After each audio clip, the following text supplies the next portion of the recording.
சென்னை தாம்பரத்தை அடுத்த மாடம்பாக்கம் பாலாஜி நகர் பிரதான சாலையில் 3ஆம் ஆண்டு கல்லூரி மாணவி குழந்தையை பெற்று குப்பையில் வீசி சென்ற நிலையில் குழந்தையை மீட்ட போலீசார் மீண்டும் அவரிடமே ஒப்படைத்தனர். கூடுதல் விவரங்களோடு இணைகிறார் செய்தியாளர் கந்தன். வணக்கம் செய்தியாளர், குழந்தையை குப்பையில் வீசி செல்ல காரணம் என்ன? விவரங்கள்.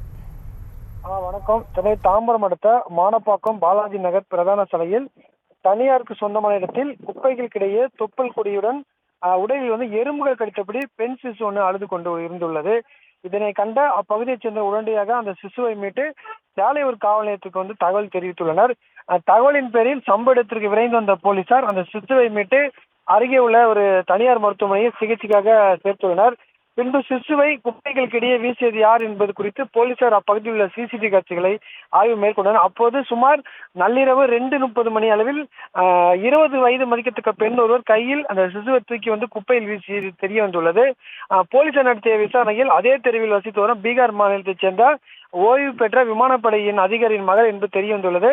இவர் தனியார் கல்லூரியில் 3ஆம் ஆண்டு பிடெக் படித்து வந்த நிலையில் இவர் திடீரென கர்ப்பமான நிலையில் வீட்டில் உள்ள அவர் தாயாரே பிரசவம் பார்த்து அந்த குழந்தையை இவரிடம் கொடுத்து தூக்கி வீசியது தெரிய வந்தது. இதனையடுத்து உடல் பலவீனமாக இருந்த அந்த கல்லூரி மாணவியையும் அந்த சிசுவையும் அருகே உள்ள மருத்துவமனையில் சேர்க்கப்பட்டு தொடர்ந்து அவர்களுக்கு சிகிச்சை அளிக்கப்பட்டு வருகிறது.